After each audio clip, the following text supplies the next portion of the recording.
When you go to export something, it always asks about the compression settings or the bitrate. But what is compression?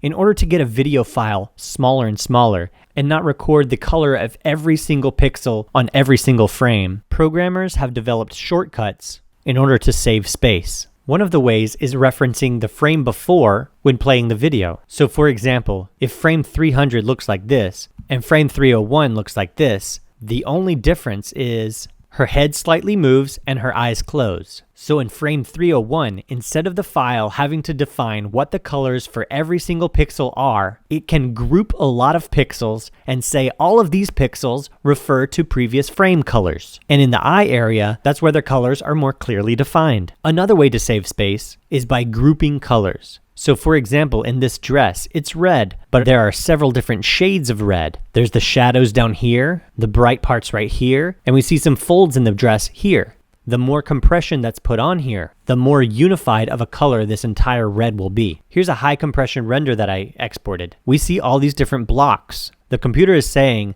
this section of pixels is this one shade on average, so we'll display it as this color. This amount of compression looks pretty terrible, but you can still see what's going on and understand overall what you're looking at. But it definitely does not look crisp.